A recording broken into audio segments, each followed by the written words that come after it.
Assalamualaikum warahmatullahi wabarakatuh. Perkenalkan, nama saya Silvi Dwi Rahmatika, NIM 45124200002. Pada video responsi praktikum fisika dasar 1 ini, saya akan menjelaskan tentang rangkaian RLC. Tujuan praktikum. Yang pertama, menganalisis rangkaian RLC tegangan bolak-balik. Kemudian yang kedua, menghitung nilai impedansi total pada rangkaian RLC. Dan yang ketiga, mengamati fasa arus dan tegangan pada rangkaian RLC. Alat dan bahan yang digunakan pada praktikum rangkaian RLC yaitu resistor, induktor, kapasitor, kabel atau kawat, dan sumber arus AC. Langkah kerja. Yang pertama, membuka virtual lab simulasi Java dengan mengklik link seperti yang ada di layar. Kemudian yang kedua, mengatur besar frekuensi sumber dengan besar 100 Hz. Kemudian yang ketiga, mengatur nilai resistornya bebas. Yang keempat, mengatur rangkaian agar bersifat kapasitif dengan nilai XL sama dengan 0. Yang kelima, mengamati grafik arus dan tegangan.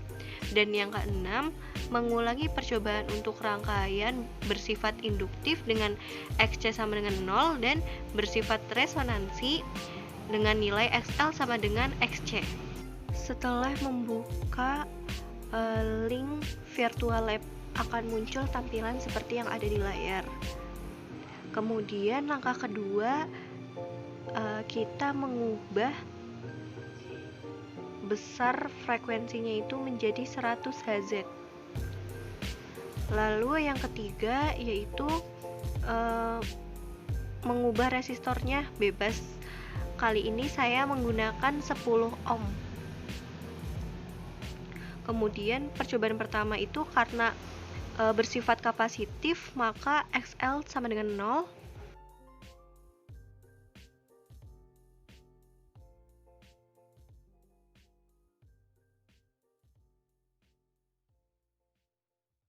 Nilai XC-nya saya menggunakan 3,18. Kemudian mencentang grafik dan equation. Lalu bisa dilihat untuk grafiknya seperti yang ada di layar, dan nilai impedansinya itu 10,494 ohm. Kemudian untuk percobaan yang kedua bersifat induktif, maka nilai XC sama dengan 0 dan nilai XL saya gunakan 3,14, sehingga didapatkan nilai impedansinya itu 10,482 ohm. Untuk grafik seperti yang ada di layar.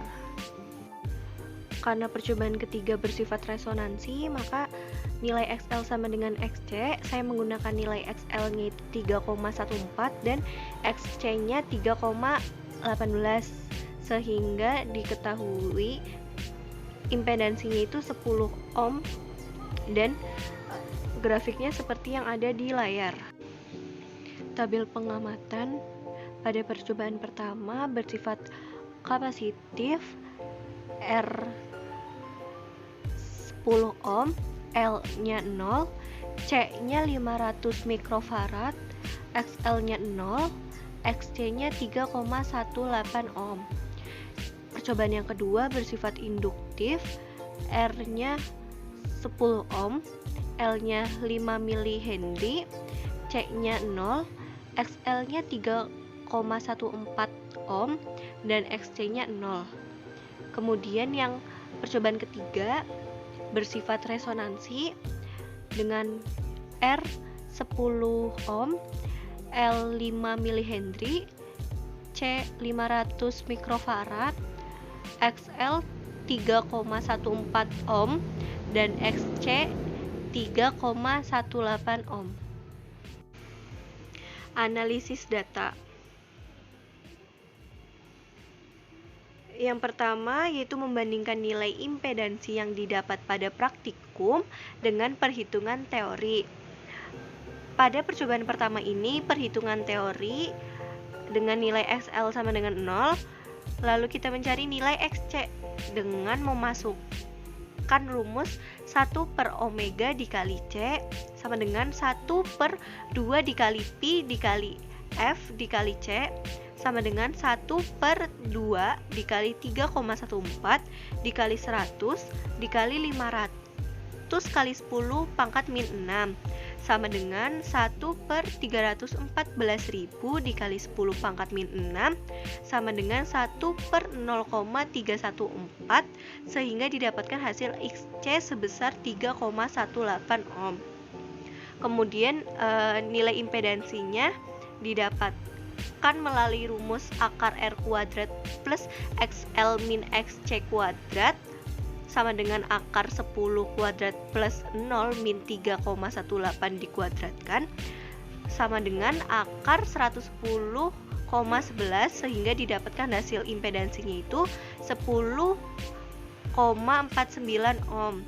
Untuk perhitungan praktikumnya dengan nilai XL sama dengan 0, XC 3,18 ohm, didapatkan hasil impedansinya itu sebesar 10,494 ohm. Kemudian percobaan kedua, pada perhitungan teorinya itu nilai XC sama dengan 0, lalu mencari nilai XL menggunakan rumus omega dikali L sama dengan 2 dikali Pi dikali F dikali L sama dengan 2 dikali 3,14 dikali 100 dikali 5 dikali 10 pangkat min 3 sama dengan 628 dikali 5 dikali 10 pangkat min 3, didapatkan hasil XL sama dengan 3,14 ohm. Kemudian mencari nilai impedansinya didapatkan 10,48 ohm. Untuk perhitungan praktikumnya menggunakan nilai XC sama dengan 0, XL sama dengan 3,14 ohm. Kemudian didapatkan nilai impedansinya itu sebesar 10,482 ohm. Pada percobaan ketiga, untuk perhitungan teorinya itu mencari nilai XC-nya menggunakan rumus 1 per W dikali C sehingga didapatkan hasil 3,18 ohm. Kemudian untuk XL-nya menggunakan rumus omega dikali L didapatkan hasil 3,14 ohm. Kemudian menghitung nilai impedansi dan didapatkan hasil 10 ohm. Untuk perhitungan praktikum pada percobaan ketiga menggunakan nilai XC sama dengan 3,18 ohm dan XL sama dengan 3,14 ohm sehingga didapatkan nilai impedansinya itu 10 ohm. Untuk analisis yang kedua yaitu membandingkan fase sinyal I dengan V yang diperoleh dari data praktikum dengan perhitungan teori.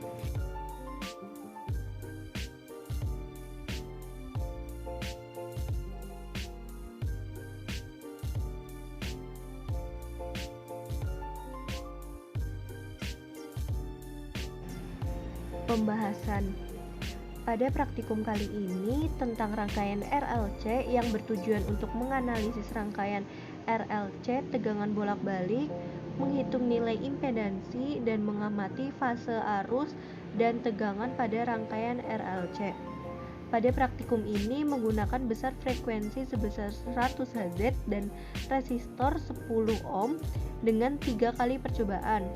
Percobaan pertama menggunakan rangkaian yang bersifat kapasitif dengan nilai XL sama dengan 0 sehingga data yang didapat XC sama dengan 3,18 ohm, C sama dengan 500 mikrofarad, Z nilai impedansi 10,49 ohm.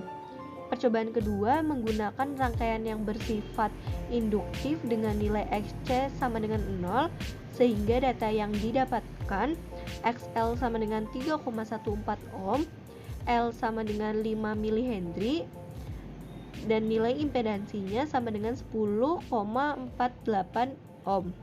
Percobaan ketiga menggunakan rangkaian yang bersifat resonansi dengan nilai XL sama dengan XC, yaitu 3,1 ohm, L-nya 5 mH, C sama dengan 500 mikrofarad, dan impedansinya diperoleh sebesar 10 ohm.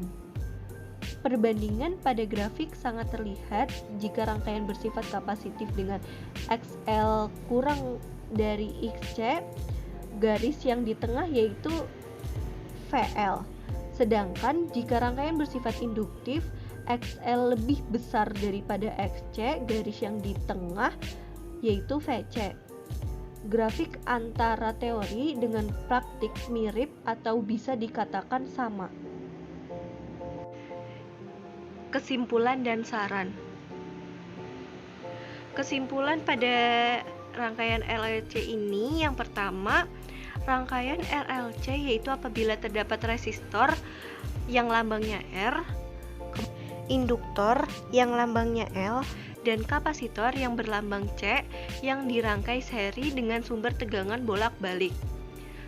Yang kedua, pada praktikum nilai impedansi sama dengan perhitungan teoretik. Yang ketiga, rangkaian bersifat kapasitif jika nilai reaktansi induktif lebih kecil dari reaktansi kapasitif atau XL lebih kecil daripada XC. Rangkaian bersifat induktif jika nilai reaktansi induktif lebih besar dari reaktansi kapasitif atau XL lebih besar daripada XC. Dan rangkaian bersifat resonansi jika nilai reaktansi induktif sama dengan reaktansi kapasitif atau XL sama dengan XC. Kemudian untuk sarannya itu, yang pertama mengetahui tentang konsep rangkaian RLC sebelum praktikum, dan yang kedua lebih teliti dalam menganalisis data. Sekian video praktikum ini saya buat, kurang lebihnya mohon maaf. Wassalamualaikum warahmatullahi wabarakatuh.